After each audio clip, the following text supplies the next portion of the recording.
ಆತ್ಮೀಯ ಬಂಧುಗಳೇ, ಶ್ರೀಮದ್ ಭಗವದ್ಗೀತೆ ತತ್ವ ವಿವೇಚನಿ ಟೀಕಾ ಅಧ್ಯಾಯ 6 ಆತ್ಮ ಸಂಯಮ ಯೋಗ. ಇದರಿಂದ ನಾವು 23ನೇ ಶ್ಲೋಕವನ್ನು ತಿಳ್ಕೊಳ್ತಾ ಇದ್ವಿ. ಓದ ಭಾಗದಲ್ಲಿ ನಾವು ದುಃಖ ವಿಯೋಗಂ ಅಂತಾನೆ ಹೇಳ್ಬೋದಾಗಿತ್ತು. ದುಃಖ ಸಂಯೋಗ ವಿಯೋಗಂ ಅಂತ ಯಾಕೆ ಹೇಳಿದ್ದಾರೆ ಅನ್ನೋದ್ರ ಬಗ್ಗೆ ತಿಳ್ಕೊಂಡ್ವಿ. ಸೊ ಇಲ್ಲಿ ಹುಟ್ಟು ಮತ್ತು ಸಾವು ಎರಡೂ ಕೂಡ ದುಃಖನೇ ತರುವಂಥದ್ದು.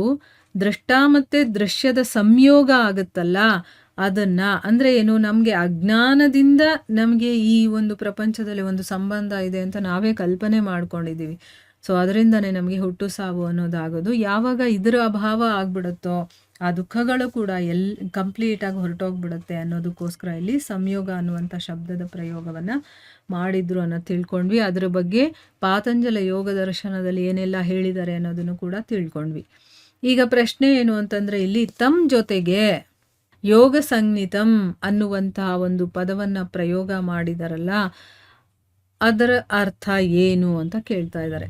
ಮೇಲಿನ 3 ಶ್ಲೋಕಗಳಲ್ಲಿ ಪರಮಾತ್ಮನ ಪ್ರಾಪ್ತಿರೂಪಿ ಅವಸ್ಥೆಯ ಮಹತ್ವಗಳು ಮತ್ತು ಲಕ್ಷಣಗಳನ್ನೆಲ್ಲ ವರ್ಣನೆ ಮಾಡಿರೋದರ ಹೆಸರು ಯೋಗ ಅಂತ ಹೇಳಿದ್ದಾರೆ. ಇದನ್ನು ಹೇಳೋದಕ್ಕೋಸ್ಕರ ತಮ್ಮ ಜೊತೆಗೆ ಯೋಗ ಸಂಜ್ಞಿತಂ ಅನ್ನುವಂಥ ವಿಶೇಷಣವನ್ನು ಕೊಟ್ಟಿದ್ದಾರೆ.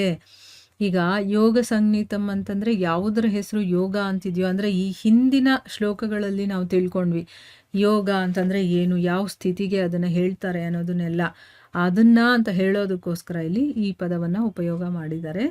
ಮುಂದಿನ ಪ್ರಶ್ನೆ ಏನು ಅಂತಂದರೆ, ಇಲ್ಲಿ ವಿದ್ಯಾತ್ ಅನ್ನುವಂಥ ಶಬ್ದದ ಅರ್ಥ ಏನು ಅಂತಂದ್ಬಿಟ್ಟು ಕೇಳ್ತಾ ಇದ್ದಾರೆ. ವಿದ್ಯಾತ್ ಅನ್ನುವಂತಹ ಶಬ್ದದ ಅಭಿಪ್ರಾಯ ಏನಪ್ಪ ಅಂತಂದರೆ, ಯತ್ರೋ ಪರಮತೆ ಚಿತ್ತಂ ಅಂದ್ರೇನು, 6ನೇ ಅಧ್ಯಾಯದ ಈಗ ನಾವು ತಿಳ್ಕೊಂಡ್ವಲ್ಲ ಹಿಂದೆ 20ನೇ ಶ್ಲೋಕದಿಂದ ಇಲ್ಲಿವರೆಗೆ ವರ್ಣನೆ ಮಾಡಿರುವಂಥ ಸ್ಥಿತಿಯನ್ನು ಪಡೆಯೋದಕ್ಕೋಸ್ಕರ ಸಿದ್ಧ ಮಹಾತ್ಮ ಪುರುಷರ ಹತ್ರ ಹೋಗಿ ಮತ್ತು ಶಾಸ್ತ್ರಗಳ ಅಧ್ಯಯನವನ್ನು ಮಾಡಿ ಅದರ ಸ್ವರೂಪ ಏನು, ಮಹತ್ವ ಏನು ಮತ್ತು ಸಾಧನೆಯ ವಿಧಿಗಳೇನು ಅದನ್ನೆಲ್ಲ ಚೆನ್ನಾಗಿ ತಿಳ್ಕೋಬೇಕು ಅನ್ನೋದು ಇದರ ಅರ್ಥ. ವಿದ್ಯಾತ್ ಅಂತಂದರೆ ತಿಳ್ಕೋಬೇಕು ಅಂತ.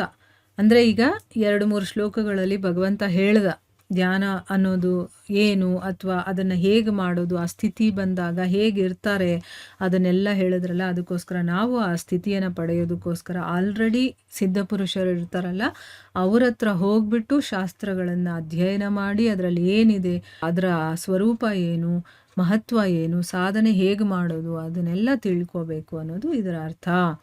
ಮುಂದಿನ ಪ್ರಶ್ನೆ, ಅನಿರ್ವಿಣ್ಣ ಚೇತಸ ಅನ್ನುವಂಥ ಪದದ ಅರ್ಥ ಏನು ಅಂತ ಕೇಳ್ತಾ ಇದ್ದಾರೆ. ಉತ್ತರ ಏನು ಅಂತಂದರೆ, ಸಾಧನೆಯ ಫಲ ಇದೆಯಲ್ಲ ಅದು ಪ್ರತ್ಯಕ್ಷವಾಗದಿದ್ದ ಕಾರಣ ಸ್ವಲ್ಪನೇ ಸಾಧನೆ ಮಾಡಿದ ಮೇಲೆ, ಅಂದರೆ ಇನ್ನೂ ಕಂಪ್ಲೀಟ್ ಆಗಿರೋದಿಲ್ಲ, ಅದರ ಫಲ ಇನ್ನೂ ನಮಗೆ ಸಿಕ್ಕಿರೋದಿಲ್ಲ. ಅದಕ್ಕೆ ಏನಾಗ್ಬಿಡುತ್ತೆ ಅಂದರೆ, ಸ್ವಲ್ಪ ಸಾಧನೆ ಮಾಡಿದ ತಕ್ಷಣ ಅಯ್ಯೋ ಯಾರಿಗೂ ಗೊತ್ತು ನಾನು ಈ ಕೆಲಸ ಮಾಡ್ತೀನೋ ಇಲ್ವೋ, ಇದು ಕಂಪ್ಲೀಟ್ ಆಗುತ್ತೋ ಇಲ್ವೋ, ನನ್ನಿಂದ ಸಾಧ್ಯ ಆಗುತ್ತೋ ಇಲ್ವೋ, ಇದೆಲ್ಲ ನಮಗೆ ಬಂದ್ಬಿಡುತ್ತಲ್ವ. ಅದನ್ನು ನಿರ್ವಿಣ್ಣತೆ ಅಂತ ಕರೀತಾರೆ. ಅಂದರೆ ಏನು, ಸಾಧನೆ ಮಾಡಬೇಕಾದ್ರೆ ಬೇಸರಿಕೆ ಉಂಟಾಗೋದು. ಅಯ್ಯೋ ಎಷ್ಟು ಕಷ್ಟ ಅಪ್ಪ, ನಾನು ಮಾಡೋಕ್ಕಾಗಲ್ಲ, ಪ್ರತಿದಿನ ಕೇಳಬೇಕಾ, ಪ್ರತಿದಿನ ನಾನು ಜಪ ಮಾಡಬೇಕಾ ಅಂತೆಲ್ಲ ಬಂದ್ಬಿಡುತ್ತೆ ನೋಡಿ. ಆ ರೀತಿ ಬರುತ್ತಲ್ಲ ಭಾವನೆ, ಅದನ್ನು ನಿರ್ವಿಣ್ಣತೆ ಅಂತ ಹೇಳ್ತಾರೆ. ಅಂದರೆ ಬೇಸರಿಕೆ ಬರುವಂಥದ್ದು ಅಂತ. ಇಂತಹ ಭಾವದಿಂದ ರಹಿತವಾದಂತಹ ಧೈರ್ಯ ಮತ್ತು ಉತ್ಸಾಹ ಇರುವಂಥ ಚಿತ್ತವನ್ನು ಅನಿರ್ವಿಣ್ಣ ಚಿತ್ತ ಅಂತ ಕರೀತಾರೆ. ಅಂದರೆ ಸದಾ ಉತ್ಸಾಹದಿಂದ ನಾನು ಮಾಡಬೇಕು ಅನ್ನುವಂಥ ಭಾವನೆ ಇಟ್ಕೊಂಡು ಮಾಡುವಂಥದ್ದು. ಅದಕ್ಕೋಸ್ಕರನೇ ಸಾಧಕನಿಗೆ ತನ್ನ ಚಿತ್ತದಿಂದ ನಿರ್ವಿಣ್ಣತೆ ಅನ್ನೋ ದೋಷವನ್ನು ಕಂಪ್ಲೀಟಾಗಿ ದೂರ ಮಾಡ್ಕೋಬೇಕು ಅನ್ನೋದು ಇದರ ಅರ್ಥ. ಅನಿರ್ವಿಣ್ಣ ಚೇತಸ ಅಂತಂದರೆ ನಿರ್ವಿಣ್ಣತೆ ಇರಬಾರ್ದು, ಅಂದರೆ ಒಂದು ಬೇಸರಿಕೆ ಅನ್ನೋದು ಬರಬಾರ್ದು, ಧೈರ್ಯ ಗೆಡಬಾರ್ದು ಅಂತ ಹೇಳ್ತೀವಲ್ವ, ಅದು ನಾವು ಮಾಡ್ತೀವಿ, ನಾನು ಮಾಡಬೇಕು ಅನ್ನುವಂಥ ಆಸಕ್ತಿ ಬರಬೇಕು ನಮ್ಮ ಒಳಗಡೆಯಿಂದ. ಆ ರೀತಿ ಇರಬೇಕು ಸಾಧನೆ ಮಾಡಬೇಕಾದ್ರೆ. ಯೋಗ ಸಾಧನೆಯಲ್ಲಿ ಅರುಚಿಯನ್ನುಂಟು ಮಾಡುವಂಥ ಮತ್ತು ಧೈರ್ಯ ಮತ್ತು ಉತ್ಸಾಹದಲ್ಲಿ ಕೊರತೆಯನ್ನು ಉಂಟು ಮಾಡುವಂಥ ಭಾವಗಳನ್ನು ತನ್ನ ಚಿತ್ತದಲ್ಲಿ ಏಳೋದಕ್ಕೆ ಬಿಡಬಾರದು, ಮತ್ತು ಅಂತಹ ಚಿತ್ತದಿಂದ ಯೋಗ ಸಾಧನೆಯನ್ನು ಮಾಡಬೇಕು ಅಂತ ಇಲ್ಲಿ ಹೇಳ್ತಾ ಇರೋದು. ಈಗೇನಾದರೂ ಆ ರೀತಿ ನಮ್ಮ ಮನಸ್ಸಲ್ಲಿ ಬಂತು ಅಂತಂದರೆ, ಅಯ್ಯೋ ಕೇಳಬೇಕಂದ್ರೆ ಇಲ್ಲ, ಕೇಳಬೇಕು ಅಂತ ನಾವು ಹೇಳಬೇಕು. ಅಲ್ಲಿ ನಾವು ಆ ರೀತಿ ಒಂದು ಬೇಸರಿಕೆಯ ಭಾವನೆ ಬರೋ ಹಾಗೆ ಮಾಡ್ಕೋಬಾರ್ದು ಅನ್ನೋದು ಇದರ ಅರ್ಥ. ಮತ್ತು ಆ ರೀತಿಯ ಬೇಸರಿಕೆ ಇಲ್ಲದ ಒಂದು ಚಿತ್ತದಿಂದ, ಉತ್ಸಾಹದಿಂದ ನಾವು ಯೋಗ ಸಾಧನೆಯನ್ನು ಮಾಡಬೇಕು. ಮುಂದಿನ ಪ್ರಶ್ನೆ ಏನು ಅಂತಂದರೆ, ಇಲ್ಲಿ ನಿಶ್ಚಯಪೂರ್ವಕ ಯೋಗ ಸಾಧನೆ ಮಾಡೋದು ಕರ್ತವ್ಯವಾಗಿದೆ ಅಂತ ಹೇಳಿದಾರಲ್ಲ, ಇದರ ಅರ್ಥ ಏನು ಅಂತ ಕೇಳ್ತಾ ಇದ್ದಾರೆ. ಉತ್ತರ ಏನು ಅಂತಂದರೆ, ನಿಶ್ಚಯವು ಇಲ್ಲಿ ವಿಶ್ವಾಸ ಮತ್ತು ಶ್ರದ್ಧೆಯ ಬಗ್ಗೆ ಹೇಳ್ತಾ ಇರೋದು. ವಿಶ್ವಾಸ ಮತ್ತು ಶ್ರದ್ಧೆ ಇರಬೇಕು ಅಂತ, ಅದರ ಮೂಲಕ ನೀನು ಯೋಗ ಸಾಧನೆ ಮಾಡಬೇಕು ಅಂತ.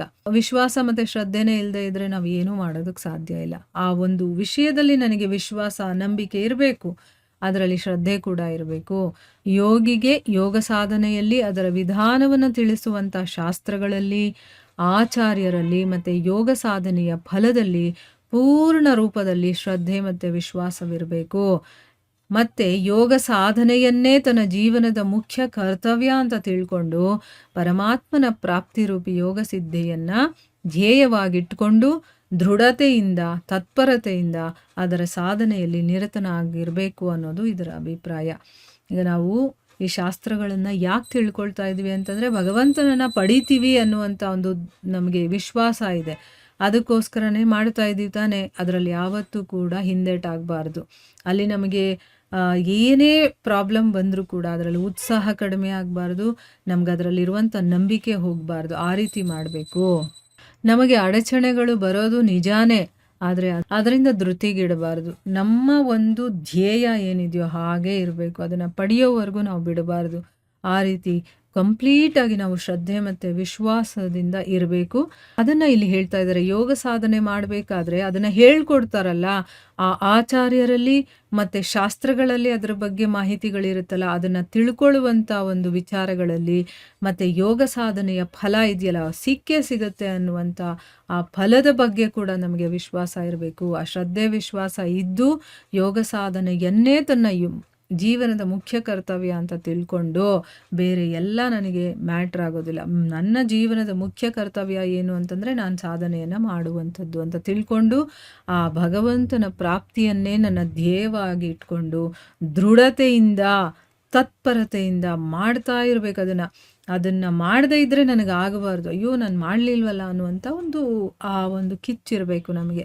ಹೇಗೆ ಯುದ್ಧವನ್ನು ಮಾಡುವಂಥ ಯೋಧನಿಗೆ ಎಷ್ಟು ನಾನು ಗೆಲ್ಲಲೇಬೇಕು ಅನ್ನುವಂಥ ಒಂದು ಕಿಚ್ಚಿರುತ್ತೆ ನೋಡಿ, ಆ ರೀತಿ ನಾನು ಭಗವಂತನನ್ನು ಪಡೀಲೇಬೇಕು ಅನ್ನುವಂಥ ಒಂದು ಧ್ಯೇಯವನ್ನು ಇಟ್ಕೊಂಡು ಅದರ ಸಾಧನೆಯಲ್ಲಿ ನಿರತನಾಗಬೇಕು ಅನ್ನೋದು ಇದರ ಅಭಿಪ್ರಾಯ. ಸೊ ಇಲ್ಲಿಗೆ ನಾವು ನಿಲ್ಲಿಸೋಣ. ಹರೇ ಕೃಷ್ಣ.